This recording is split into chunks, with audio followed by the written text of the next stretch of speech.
అందరికీ నమస్కారం. నేను ఎవరిస్తా సీజన్ 2 పార్ట్ 86. అజయ్ ఈ మన్విని కొట్టేటప్పటికి స్పృహ తప్పి పడిపోతుంది. తనని తీసుకుని ఎయిర్పోర్ట్లో మను అని చెప్పి మేనేజ్ చేసి వాళ్ళు ఊరు వెళ్తాడు. ఫ్లైట్లో కూడా మన్వికి స్పృహ రాదు. హెల్త్ బాగాలేదని చెప్పి తను తీసుకుని బయటకు వచ్చి క్యాబ్ మాట్లాడుకుని తను తీసుకుని అజయ్ వాళ్ళ ఇంటికి తీసుకెళ్తాడు. క్యాబ్లో కూడా మనుకి స్పృహ రాదు. అప్పటికే అజయ్ వాళ్ళ ఇంటి ముందుకు వచ్చేస్తుంది క్యాబు. అందుకే వాళ్ళ అమ్మా నాన్న ముందు ఎలా తీసుకెళ్లాలో తెలియక లేపడానికి చాలా ట్రై చేస్తాడు. కానీ మనుకి మెలకు రాదు.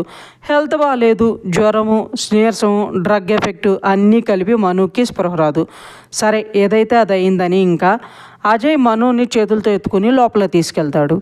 అజయ్ వాళ్ళ ఇంట్లో అజయ్ వెళ్ళేటప్పటికి అజయ్ వాళ్ళ నాన్నగారి ఫ్రెండ్ కూతుర్ని అజయ్కి ఇచ్చి పెళ్లి చేద్దామని వాళ్ళ అమ్మాయితో వచ్చి మాట్లాడుతూ ఉంటారు. అలా మాట్లాడుతూ ఉండగానే అజయ్ ఈ మనుని చేతుల మీద ఎత్తుకుని తీసుకొస్తాడు.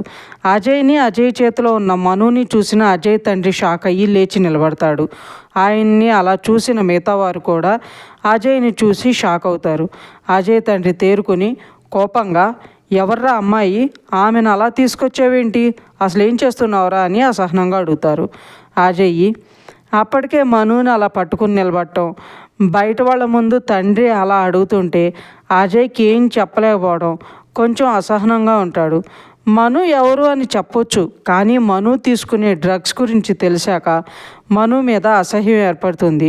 తను ఇలాంటి అమ్మాయా అని అవన్నీ వచ్చిన వాళ్ళ ముందు తండ్రికి చెప్పడం ఇష్టం లేదు. అందుకే ఫ్రెండ్ చెల్లెలు నాన్న అని చెప్తాడు.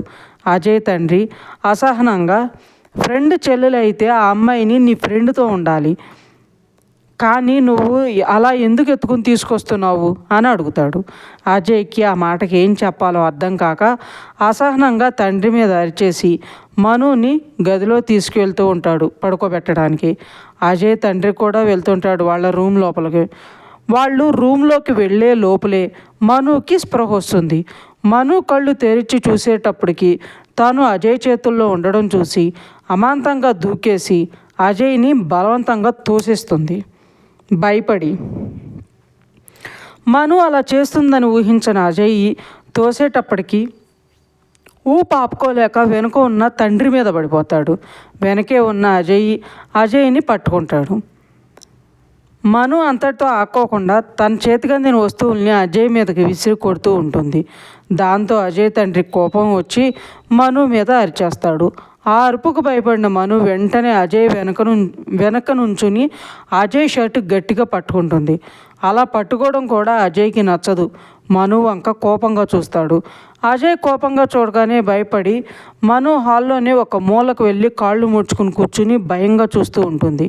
మనుని అలా చూడగానే అజయ్కి కొంచెం బాధగా అనిపించి పనమ్మాయిని పిలిచి రూమ్లోకి తీసుకువెళ్ళమంటే పనమ్మాయి మను దగ్గరకు వచ్చి రామ్మ అని పిలవగానే ఆవిడ అని మనుకి రిలాక్స్గా అనిపించి ఆవిడతో కామ్గా లోపలికి వెళ్ళిపోతుంది. మను లోపలికి వెళ్ళిన తర్వాత అజయ్ తన తండ్రితో, నాన్న ఆ అమ్మాయి నా ఫ్రెండ్ చెల్లు, తన కండిషన్ బాగాలేదు, మన ఇంట్లోనే ఉంటుంది, తర్వాత పంపించేస్తాను అని చెప్తాడు. ఆ మాటకి అక్కడ ఉన్నవారందరూ రిలాక్స్ అయిపోతారు.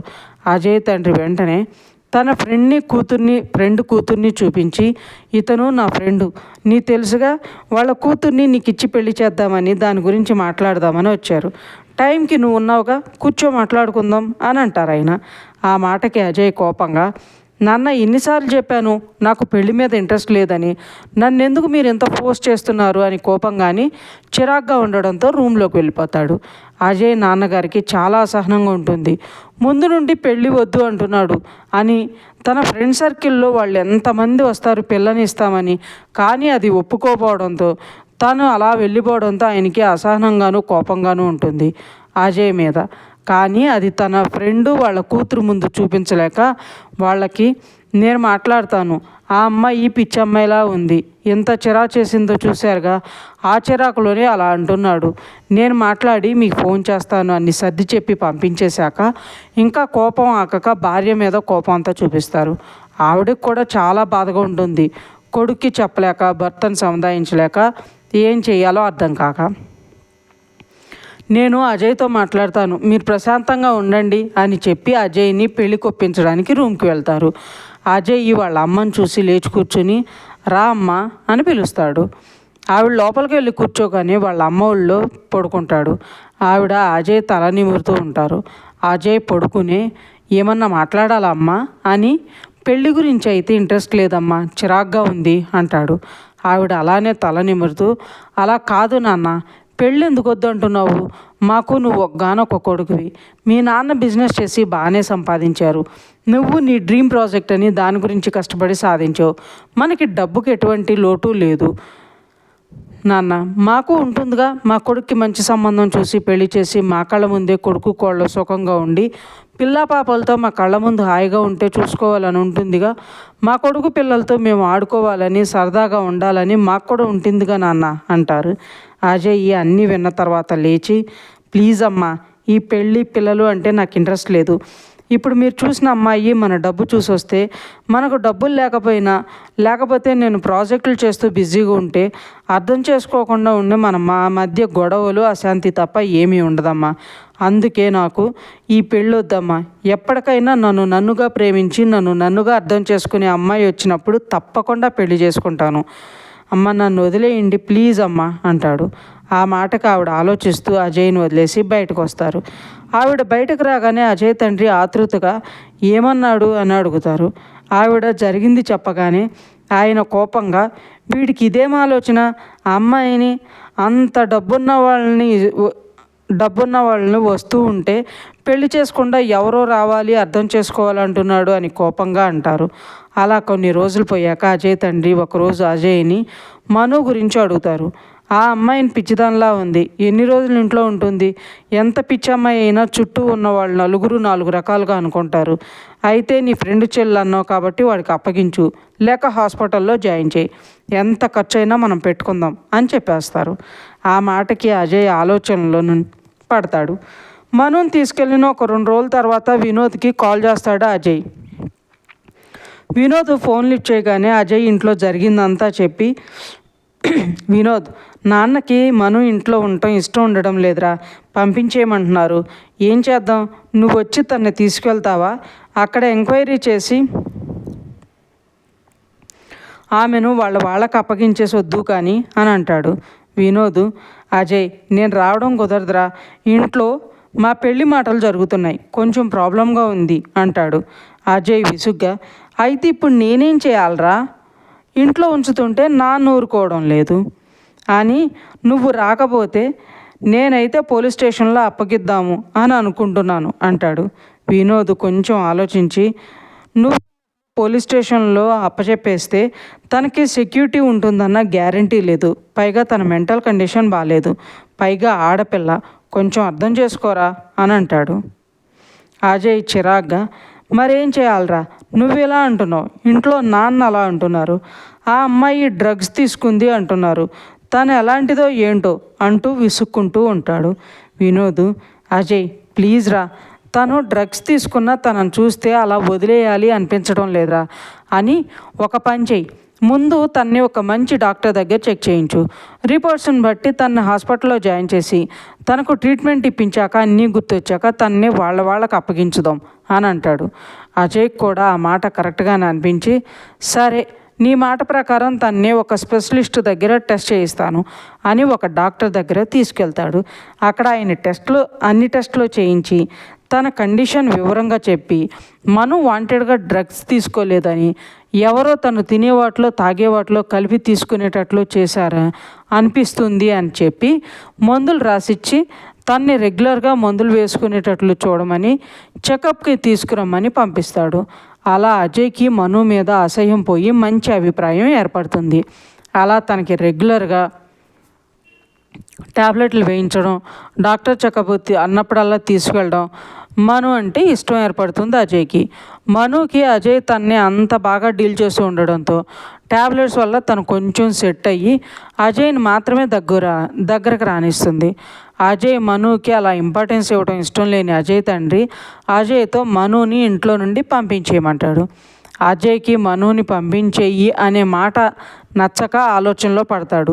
అదే ఆలోచిస్తూ ఉంటే అజయ్ తండ్రి చిరాగ్గా, ఏంట్రా నేను ఆ అమ్మాయిని పంపించు అంటుంటే అంత ఆలోచిస్తున్నావు? నీకు అసలు తండ్రి మాట అంటే గౌరవం కానీ తండ్రి అంటే ప్రేమ కానీ లేవు. నిన్న కాక మొన్న వచ్చిన అమ్మాయి గురించి ఆలోచన చేస్తున్నావు కానీ మా మాట అంటే లెక్క కానీ మా మాటకి విలువ కానీ లేదా అని అడుగుతారు. ఈ విషయంలో అజయ్ తల్లికి కూడా చిరాగ్గానే ఉంటుంది. కొడుకు అలా చేయడం నచ్చక, ఎందుకు వీడు ఇలా చేస్తున్నాడు, ఇంట్లో ఒక ఆడపిల్ల ఉందంటే నలుగురు ఏమనుకుంటారు అని ఆ ఆలోచనలో ఆవిడ ఉండిపోతారు. తండ్రి మాటకు అజయ్కి ఏం చెప్పాలో అర్థం కాక మనుని అలా హాస్పిటల్లో వదిలేయటం ఇష్టం లేక, అలా అంటావేంటి నాన్న, పెళ్లి విషయంలో తప్ప నేను మీ మాటకి ఏది విలువ లేదు చెప్పండి. ఇప్పుడు ఈ అమ్మాయి విషయంలో నా ఫ్రెండ్కి రావడానికి కొన్ని ప్రాబ్లమ్స్లో ఉన్నాడు, వాడు రావడానికి టైం పడుతుంది అని చెప్పాడు. ఆ అమ్మాయికి ట్రీట్మెంట్ ఇప్పిస్తున్నా, కొద్ది రోజుల తర్వాత తన చెల్లెల్ని తీసుకెళ్ళిపోతాను అన్నాడు నాన్న. నన్ను నమ్మి ఆ అమ్మాయి హెల్త్ కండిషన్ బాగాలేకపోయినా తనను నాకు అప్పగించాడు. అందుకే ఒక ఫ్రెండ్గా హెల్ప్ చేస్తున్నాను. ఎవరు ఏమనుకున్నా నాకు సంబంధం లేదు. మీరు కూడా మొహమాటం లేకుండా చెప్పేయండి నా కొడుకు మీద నమ్మకం ఉంది అని. ఇంకా తన్ని హాస్పిటల్లో అంటే అంత అక్కర్లేదు నాన్న. ఆ అమ్మాయికి మందుల ద్వారా తన క్యూర్ అవుతుందని డాక్టర్ స్పష్టంగా చెప్పేశాడు. అందుకే ఇంటి వాతావరణంలో ఉంటే బాగుంటుందని హాస్పిటల్లో అక్కర్లేదని ఇంట్లోనే ఉంచుతున్నాను. అయినా నేను ఆ అమ్మాయిని ఎక్కడికి పంపించను, ఇంట్లోనే ఉంచుతాను అంటే మీరు భయపడాలి కానీ కొద్ది రోజుల కింద నన్ను అంత కంగారు పడుతున్నారు అని అడుగుతాడు. ఆ మాటకి అజయ్ తండ్రికి అసహనంగా ఉంటే అజయ్ తల్లి ఆలోచించి ఆయన దగ్గరకు వచ్చి, ఏవండి, అజయ్ పంపించేస్తాను అంటున్నాడుగా, మనం ప్రతిసారి ఇలా మాట్లాడినా వాడి మీద మనకు నమ్మకం లేనట్లు వాడు ఫీల్ అవుతున్నాడు. ఇంకా ఇక్కడ ఈ మాట వదిలేయండి, కొన్ని రోజులు ఓపిక పడితే అయిపోతుంది కదా అని సర్ది చెప్తారు. అజయ్ మాటలకి కొద్ది రోజులు అందరూ సైలెంట్ అయిపోతారు. ఇలా రోజులు సాగుతుండగా మనులో కొంచెం కొంచెం మార్పు వస్తుంది. అజయ్ని పనమ్మాయిని దగ్గర రానివ్వటం, వాళ్ళతో మాట్లాడటం చేయటం, వాళ్ళు పెట్టింది తినడం అలా చేస్తూ ఉంటుంది. అజయ్ మాత్రం మనుతో మాట్లాడటం చాలా జాగ్రత్తగా చూస్తున్న అజయ్ తండ్రికి ఏమాత్రం నచ్చక చాలా అసహనంగా ఉంటారు. మనుని ఒకరోజు హాల్లో తీసుకొచ్చి బ్రేక్ఫాస్ట్ కని డైనింగ్ టేబుల్ దగ్గర తీసుకొచ్చి కూర్చోబెడతాడు అజయ్. అజయ్ తండ్రి అజయ్ మీద కోపంగా అరిచేస్తాడు మనుని అలా తీసుకొచ్చినందుకు. అజయ్ సమాధానం చెప్పేలోపే అలా ఆయన అరవడం నచ్చని మను ఆయన మీదకి సాంబార్ గిన్నె విసిరేసి కోపంగా పక్కనే ఉన్న షోకేజ్ బొమ్మ ఉంటే దాన్ని పట్టుకుని ఆయన తల మీద కొట్టేస్తుంది. అందరూ చూస్తుండగా రెప్పపాటులో జరిగిపోతుంది. బొమ్మ గట్టిగా తగలడంతో రక్తం చింది అక్కడికక్కడే పడిపోతాడు ఆయన. ముందుగా తేరుకున్న అజయ్ తన తండ్రిని పట్టుకుని చేతుల్లోకి ఎత్తుకుని హాస్పిటల్లో తీసుకెళ్తాడు. అక్కడ డాక్టర్ చెక్ చేసి ప్రమాదం ఏమీ లేదని చెప్తే ఇంటికి తీసుకొస్తారు. ఆ సంఘటనతో ఆయనకు ఇంకా కోపం పెరిగిపోయి అజయ్తో వెంటనే ఆ అమ్మాయిని ఇంట్లో నుండి పంపించమని చెప్పేస్తారు. అజయ్ తల్లికి కూడా అదే ఉద్దేశం. అలా పంపించడం ఇష్టం లేని అజయ్ తన తండ్రికి నచ్చ చెప్పాలని సర్ది చెప్పడానికి ట్రై చేస్తూ ఉంటాడు. కానీ అజయ్ తండ్రి కోపంగా, అజయ్, నువ్వు ఆ అమ్మాయిని పంపిస్తావా లేకపోతే మమ్మల్ని ఇంట్లో నుండి వెళ్ళిపోమంటావా అని అనేస్తారు. అజయ్ షాక్ అయ్యి, ఏం మాట్లాడుతున్నావు నాన్న, ఇంత చిన్న విషయానికి తనని పంపించడం లేకపోతే మీరు వెళ్ళిపోవడం ఏంటి అని అడుగుతాడు. అజయ్ తండ్రి అదే మండుపట్టు మీద ఉండేటప్పటికీ ఇంకా తప్పక మనుని ఒంటరిగా వదిలేయటం ఇష్టం లేక మనుని తీసుకుని బయటకు వచ్చేస్తాడు అజయ్ అలా చేస్తాడని ఊహించని తల్లిదండ్రులు బాధతో చూస్తూ ఉండిపోతారు. మనుని తీసుకుని బయటకు వచ్చేసి తనను చూసుకుంటూ మనుకి ట్రీట్మెంట్ ఇప్పిస్తూ ఉంటాడు. మనుని చూసుకోవడానికి పనమ్మాయిని కూడా పెట్టేస్తాడు. అలా మనులో నిదానంగా మార్పు వస్తుంది కానీ ఎవరితోనూ మాట్లాడదు, అజయ్తో తప్ప. అలా ఒకరోజు అజయ్ని అడుగుతుంది, ఇంట్లో ఉండి బోర్ కొడుతుంది, ఏదో ఒక వర్క్ చేస్తాను అని. అజయ్ ఆఫీస్కి రమ్మంటాడు. మను కానీ నేను ఆఫీస్కి రాను అని వర్క్ నేర్చుకుని ఇంట్లో ఉండే వర్క్ స్టార్ట్ చేస్తుంది. మను వర్క్ చేసే విధానం, డెడికేషన్, ఎర్రర్ లేకుండా చేసే విధానం అజయ్కి చాలా బాగా నచ్చుతుంది. నిదానంగా అజయ్ ప్రేమించటం మొదలు పెడతాడు. మను పట్ల అజయ్ మాట తీరు, తనని ట్రీట్ చేసే విధానం చూసి వినోద్కి అర్థమవుతుంది అజయ్ ప్రేమలో పడ్డాడని. ఒకసారి హెచ్చరిస్తాడు కూడా. మెంటల్ హెల్త్ కండిషన్ బాగాలేని అమ్మాయిని తీసుకొచ్చి ట్రీట్మెంట్ ఇప్పించి ఇప్పుడు కొంచెం సెట్ అయ్యాక ప్రేమిస్తున్నావు, రేపటి రోజున ఆ అమ్మాయికి గతం గుర్తుకు వచ్చి నిన్ను వదిలేసి వెళ్ళిపోతే బాధపడతావు.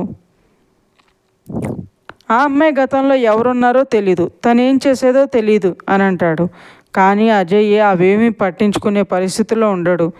మధ్య మధ్యలో తండ్రి పెళ్లి చేసుకోమని వినోద్తో చెప్పి పంపిస్తూనే ఉంటాడు. కానీ అందరి మాటలో తోసిపుచ్చుతూ ఉంటాడు అజయ్. ఇంకా ఉంది ఫ్రెండ్స్. మీకు ఈ స్టోరీ నచ్చినట్లయితే లైక్ చేయండి, సబ్స్క్రైబ్ చేయండి. ఇంతలా ఆదరిస్తున్నందుకు థ్యాంక్ యూ సో మచ్.